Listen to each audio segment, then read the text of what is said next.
Hola, ¿qué tal? Saludos, bienvenidos a esta emisión de Padilla en América a través de Infobae América y a través de economiafinanzas.net. Muchas gracias por estarnos acompañando. Bueno, eh, el tema de hoy en realidad es hablar de los holdouts argentinos, de este famoso caso de la deuda argentina que está, del gobierno argentino incluso que está enfrentado con las cortes estadounidenses por el asunto de pago de deuda. Ese es el tema de lo que vamos a estar hablando con nuestro invitado de hoy, pero lo que pasa es que también en el día se dio una nota que es de importancia pues similar o relativamente incluso más importante, que es que el índice industrial Dow Jones alcanzó su máximo histórico, punto. Nunca había estado en el nivel en el que está en este momento el índice industrial Dow Jones. Y bueno, pues para eso vamos con nuestro querido Daniel Estico, editor de economía de Infobae, que ha seguido bastante el pulso de esta subida, esta corrida de los mercados y que bueno, ahora llegan a un punto clave, que es a que el índice industrial Dow Jones está en un punto en el que jamás había estado antes, mi querido Daniel Estico. Así es, Alberto. Hoy el Dow Jones voló, realmente dejó atrás por 0,63% el récord anterior, que era de 5 años atrás, del 9 de octubre del 2007, y ahora llegó a los 14.253 puntos, una suba del 0,89% en la jornada, con muy poco volumen, es cierto, porque ahora lo que están dominando la suba es la entrada de inversores prácticamente minoristas, pequeños inversores, porque los grandes institucionales ya habían entrado en forma anticipada. Entonces la pregunta ahora es, un Dow Jones que acumula una suba de casi 9% en lo que va del año, que es 10% en el último 12 meses, la pregunta es, ¿no será momento de tomar ganancias? ¿No será momento de vender más que comprar a estos valores? Esa es la gran discusión que tiene en este momento el mercado. ¿Hasta cuándo va a seguir la corriente alcista, la corriente tomadora? ¿Y cuándo se va a tomar un respiro el Dow Jones? Lo cierto es que fue una jornada realmente muy positiva. También se reflejó en el Standard & Poor's, que subió 0,96%. El tecnológico también tuvo una jornada destacable, un aumento del 1,32%, y eso obviamente arrastró al resto de las bolsas. La bolsa de México aumentó 0,33%, la bolsa de Lima aumentó 0,3%, Brasil está con baja, 0,97%, pero eso tiene que ver mucho la apreciación del real, y la bolsa de Buenos Aires terminó con una suba del 1,68%. También tuvieron una jornada positiva el oro y el petróleo. Todos los factores estuvieron influidos porque hubo noticias positivas de que China estaría creciendo a una tasa del 7,3% con baja inflación, y el ajuste fiscal que empezó en los Estados Unidos en este comienzo de marzo generó la expectativa de que va a seguir la política contrariamente monetariamente más flexible, o sea, rigidez fiscal, flexibilidad monetaria, pues el componente perfecto para que los mercados se tornen alcistas. Mira, Daniel, a ver si tú me puedes ayudar, porque tengo aquí una serie de datos que me gustaría compartirte y compartir al público, porque son muy interesantes. Primero que nada, déjame te pregunto, ¿cuándo fue la última vez que el Dow Jones tocó este punto? ¿Esto habrá sido cuándo? El 9 de octubre del 2007, o sea, Mira, hace 5 años y medio. bueno, tengo aquí una comparativa de cuándo, sobre algunos variables sobre cómo estaba la economía de Estados Unidos en ese momento del 2007 a cómo está en este momento. Uh -huh. En el 2007, en aquel octubre, ¿no es cierto?, del 2007, se habían tocado los 14.164,5, ahora se Ajá. tocó exactamente el mismo nivel, que son 14.164,5. Ahora, en aquel entonces de 2007, el precio de la nafta o de la gasolina promedio en Estados Unidos era de $2.75 el galón, ahora es de $3.73 o de $3.73. Ajá. El crecimiento del Producto Nacional Bruto de Estados Unidos entonces era de 2,5%, hoy es de 1,6%. En aquel entonces, el 2007, el número de estadounidenses desempleados era de 6,7 millones. En este momento es de 13,2 millones. En aquel momento, los estadounidenses que tenían que recibir ayuda alimentaria por parte del gobierno era de 27 millones, hoy son 48 millones. que a mucho más. Claramente. El porcentaje de la deuda con respecto al PNB de Estados Unidos en aquel entonces era de 38%, hoy es de 74%. El déficit de Estados Unidos, déficit comercial, en aquel entonces era de 97 mil millones de dólares, hoy es de 976 mil millones de dólares. Fíjate otro dato bien interesante, la deuda promedio del hogar estadounidense en aquel entonces, el lugar, no la deuda promedio, la deuda total de los hogares estadounidenses era de 13,5 billones de dólares con B, Ajá. hoy es 12,87 billones, o sea que más o menos ahí. Así es. En fin, que lo que te quiero es dar a entender, bueno, el precio del oro en aquel entonces era de el precio del oro era de 748 dólares la onza, hoy es de 1.300 dólares la onza. 1.500. 1.500, sí, claro. Exacto. Entonces, en muchos sentidos, la economía de Estados Unidos está mucho más debilitada y tiene, peores cifras en este momento que las que tenía en aquel entonces. Y de ahí viene, mi querido Daniel, no sé tú qué pienses, la crítica de muchos invitados, incluso aquí en este programa, en esta emisión, de que esta subida de que ha tenido el Dow Jones y el mercado, en realidad hay que tener cuidado porque no está sólida, no está fundamentada. Bueno, claramente, Alberto, todos los indicadores que tú has dicho muestran que la economía estadounidense está mucho más debilitada que hace 5 años atrás. Justamente por ese debilitamiento de la economía en estos últimos 5 años es como se derrumbó el Dow Jones y le costó tanto tiempo recuperar el nivel anterior. Ahora, justamente la debilidad que tiene hoy la economía norteamericana es la que hace la principal fortaleza de la recuperación del Dow Jones, porque todo el mercado está apostando a que va a seguir abierta una política monetaria flexible, que va a haber liquidez suficiente para seguir comprando activos de riesgos y que la economía entonces se va a recuperar.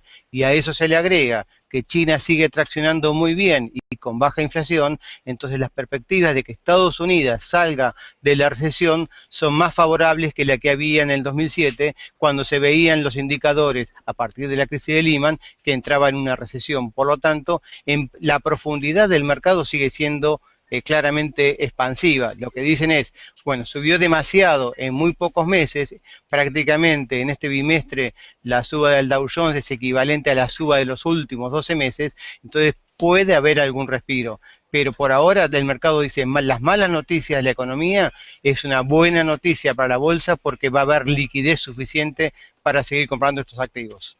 Claro, interesante lo que está pasando y bueno, déjame te hago esta pregunta, mi querido Daniel. No, ni tú ni yo somos asesores económicos, pero ¿tú qué opinas? ¿Es momento de entrar al mercado a comprar o no? Yo creo que es momento para el que está que se quede y el que quiere entrar que espere un poquito. Sí, porque no digo, vaya. Por eso los mercados estás viendo que prácticamente están operando a menos de la mitad del volumen promedio histórico de operaciones, ¿no? Mira El que mercado está muy cauteloso en volumen. por cierto que qué bueno que mencionaste eso, porque justamente tengo, hay un dato sobre el volumen de operación que es bien importante que me pasó decirlo. Fíjate, el volumen de operación en el 2007, cuando el Dow Jones estaba en este mismo nivel, déjame te lo digo, el volumen en aquel entonces promedio, en aquel entonces era de 1.300 millones de acciones, volumen diario promedio. Claro. En este momento, en esta ocasión, es de 545 millones, es decir, casi la mitad. Exactamente, y en el Muy día de importante. hoy, si no tengo mal los datos, fueron solo 112 millones de acciones. O sea, Esto, subió con muy poco volumen. esto es muy importante, mi querido Daniel, porque el volumen lo dice todo, porque una corrida o una caída que está basada en tan bajo volumen no es sostenible, no es sólida y es propenso a volatilidad muy importante. Exactamente, por eso hoy creo que el indicador clave para saber si se entra o se sale de la bolsa de Wall Street es mirar más que los precios, cómo se está comportando el volumen. Exactamente. Bueno, en este Bueno, momento están dando la noticia de que murió Chávez, ¿no? A ver, ¿estás en capacidad de confirmar eso? Porque estamos en vivo. Y aparentemente están dando los portales de noticias, los canales de televisión, que murió Chávez. A ver, vamos a buscar un poquito más de información para hablar de esto, Daniel, porque como estamos en vivo, sería importante corroborarlo. ¿Qué Ajá. fuente tienes en este momento? Bueno, acá tenemos los canales de noticias, C5N, TN, América 24, o sea, los canales de televisión están dando el anticipo. Bueno, pues entonces aquí estamos en vivo informando entonces que en este momento que son las 16 horas con 53 minutos tiempo del este de Estados Unidos, está informando aparentemente que, confirmando que el presidente de Venezuela, Hugo Chávez, falleció entonces. Así es, señor. Déjame, trato yo de buscar alguna fuente aquí por mi parte, si me permites, mi querido... Sí, acá aparentemente está Maduro diciendo que murió con el amor de todos sus familiares. bueno, pues entonces ahí está ya. Ujú. Hugo Chávez habrá muerto. Esto después, por cierto, después de que en esta jornada el gobierno de Venezuela había expulsado a dos miembros de la Embajada de Estados Unidos por haber atacado en alguna manera o en alguna capacidad, según el gobierno de Venezuela, al presidente Hugo Chávez. Así es.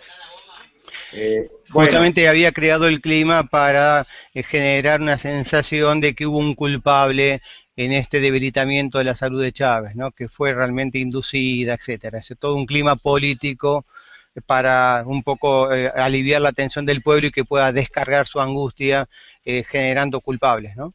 claro, bueno, pues ahí está de nuevo, en vivo estamos informando que se acaba de confirmar lo que ya se esperaba desafortunadamente, que es el fallecimiento del presidente de Venezuela, Hugo Chávez. Jorge, adelante. Sí, Alberto, bueno, te confirmamos, el presidente Hugo Chávez ha fallecido, ya lo estamos también contando en Infobae América. Esta es una de, bueno, es la noticia que de alguna manera se esperaba, y ya más temprano, ahí estamos viendo cómo estamos abriendo en este instante nuestro portal, diciendo que murió el presidente Hugo Chávez.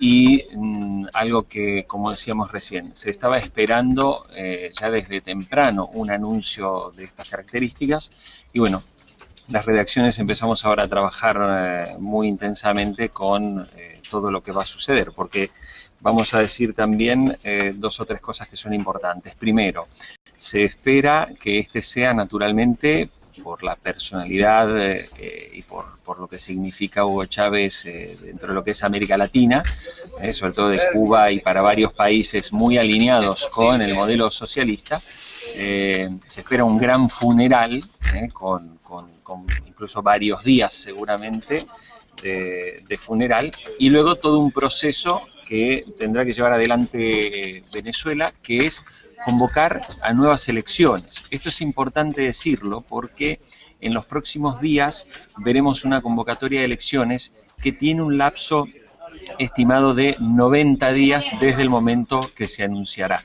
Así que creo que es importante destacar esto.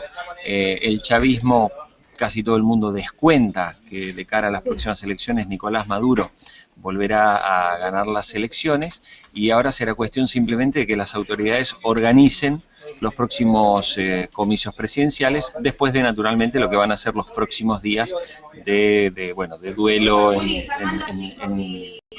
el país y de importantes, digamos, homenajes y de un funeral, seguramente, como han dicho varios, Alberto, un funeral casi estalinista, ¿no? Con mucha pompa, etcétera. Pero bueno, esta es la noticia, así que si querés te dejo seguir mientras, que hay un invitado, que sé que está también un poco a la espera, Alberto, y luego la gente en Infobae América tiene toda la información, todos los detalles de esta noticia. Bueno, y Jorge, aprovecho para decirte, si consiguieras a alguien en el transcurso de esta transmisión, si consiguieras a alguien que quisiera charlar con nosotros, adelante, interrúmpela y lo metemos para seguir hablando de este asunto que es bastante importante. Por supuesto.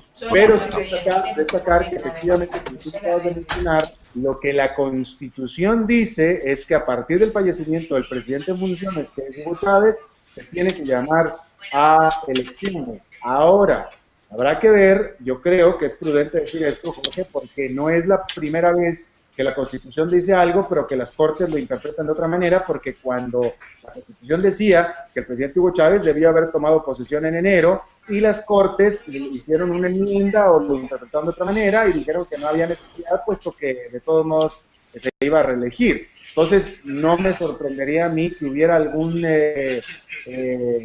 reinterpretamiento de la Constitución, pero el punto es que la Constitución es clara en el sentido de que a partir de que fallezca el presidente en funciones, que ya falleció, se tiene que llamar a elecciones en un plazo de 90 días.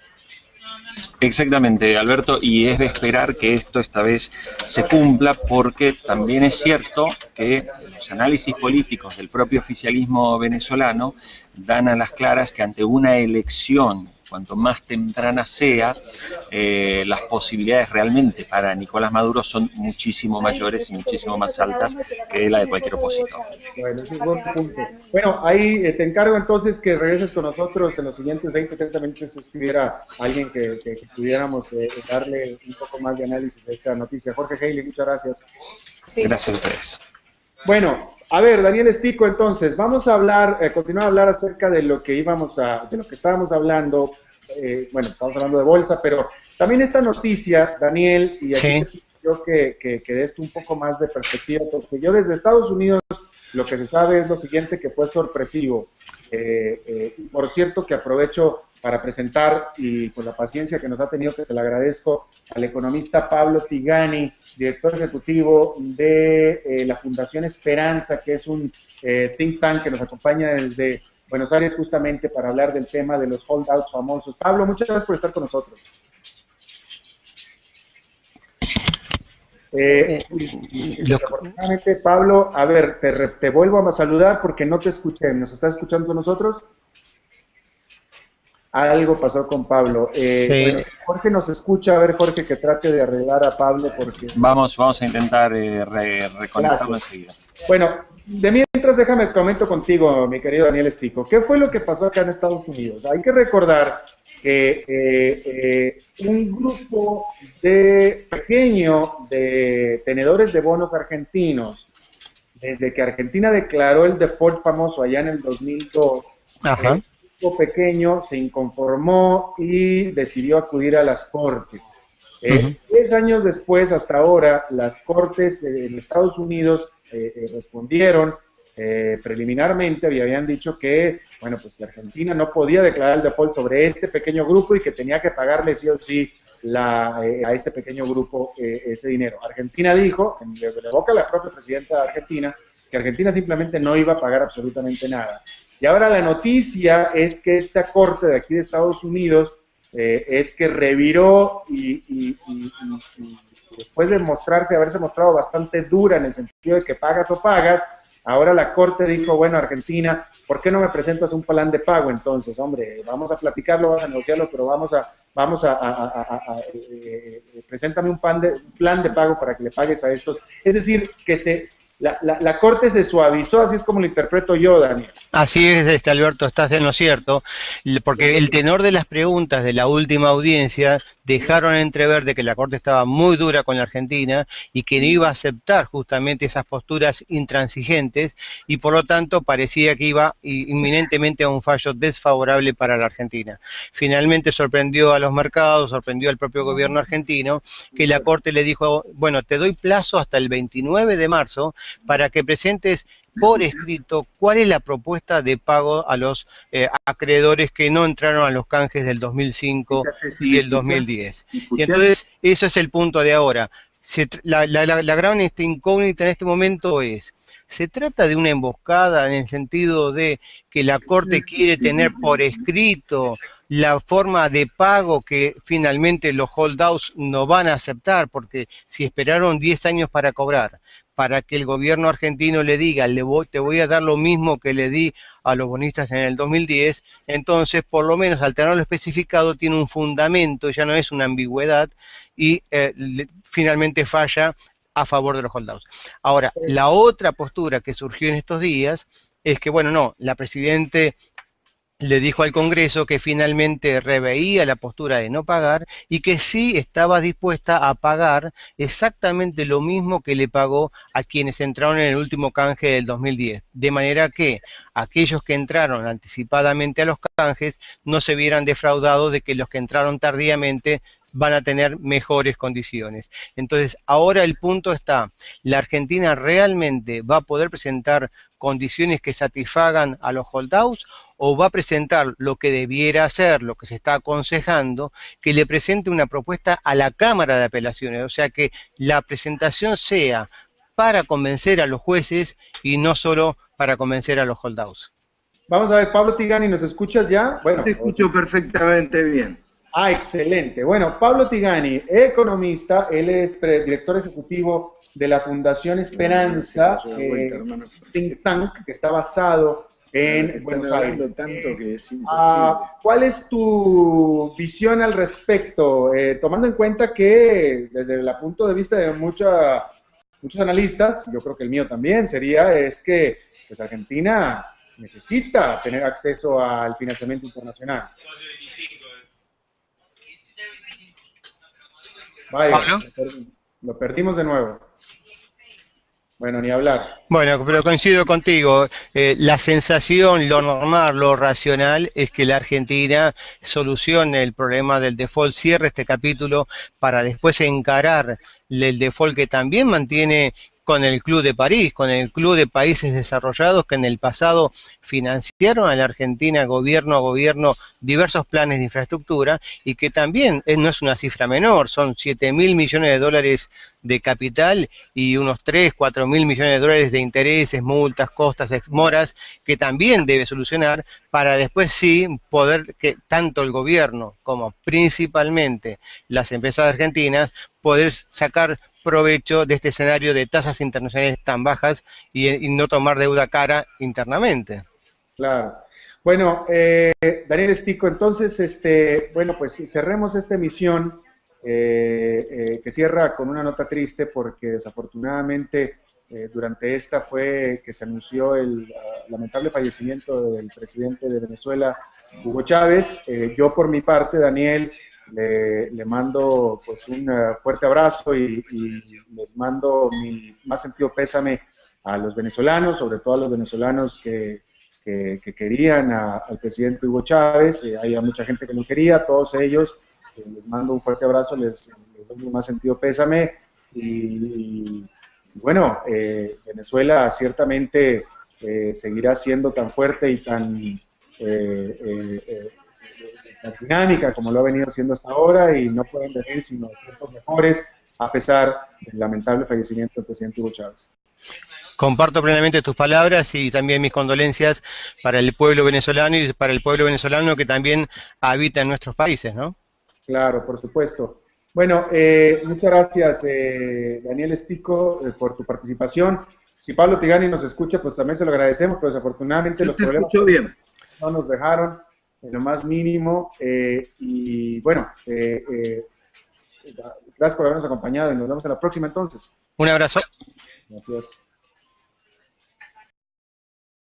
10% en el último 12 meses, la pregunta es, ¿no será momento de tomar ganancias? ¿No será momento de vender más que comprar a estos valores? Esa es la gran discusión que tiene en este momento el mercado. ¿Hasta cuándo va a seguir la corriente alcista, la corriente tomadora? ¿Y cuándo se va a tomar un respiro el Dow Jones? Lo cierto es que fue una jornada realmente muy, muy positiva. También se reflejó en el Standard & Poor's, que subió 0,96%. El tecnológico también tuvo una jornada destacable, un aumento del 1,32%, y eso obviamente arrastró al resto de las bolsas. La bolsa de México aumentó 0,33%, la bolsa de Lima aumentó 0,3%. Brasil está con baja, 0,97%, pero eso tiene que ver mucho la apreciación del real, y la bolsa de Buenos Aires terminó con una suba del 1,68%. También tuvieron una jornada positiva el oro y una comparativa de sobre algunos variables sobre cómo estaba la economía de Estados Unidos en ese momento del 2007 a cómo está en este momento. En el 2007, en aquel octubre, ¿no es cierto?, del 2007, Se habían tocado los 14.164,5, ahora Ajá. se tocó exactamente el mismo nivel, que son 14.164,5. Ahora, en aquel entonces de 2007, el precio de la nafta o de la gasolina promedio en Estados Unidos era de $2.75 el galón, ahora es de $3.73 o de $3.73. Ajá. El crecimiento del Producto Nacional Bruto de Estados Unidos entonces era de 2,5%, hoy es de 1,6%.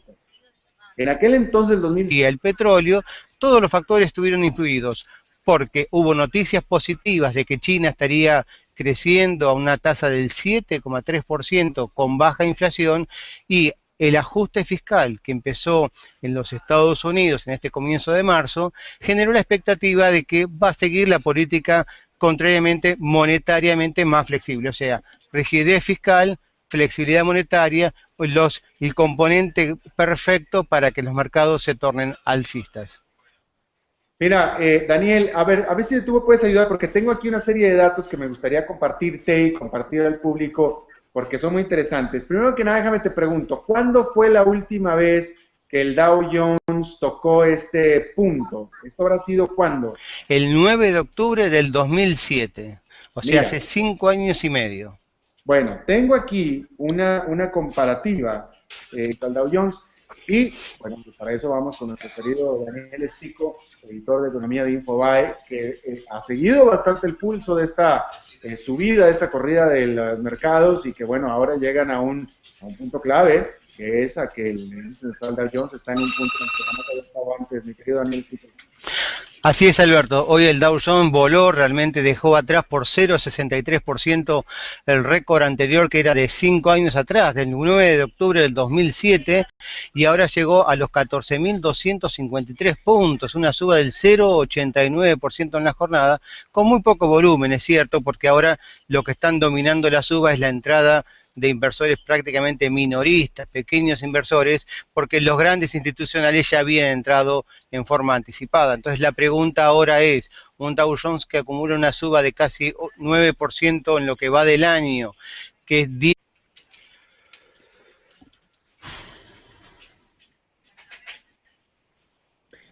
Hola, ¿qué tal? Saludos, bienvenidos a esta emisión de Padilla en América a través de Infobae América y a través de economiafinanzas.net. Muchas gracias por estarnos acompañando.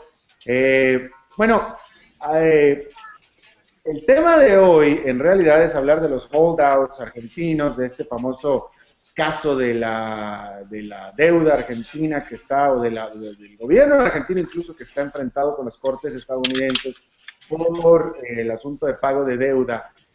Ese es el tema de lo que vamos a estar hablando con nuestro invitado de hoy, pero lo que pasa es que también en el día se dio una nota que es de importancia pues similar o relativamente incluso más importante, que es que el índice del Dow Jones alcanzó su máximo histórico, punto. Nunca había estado en el nivel en el que está en este momento el índice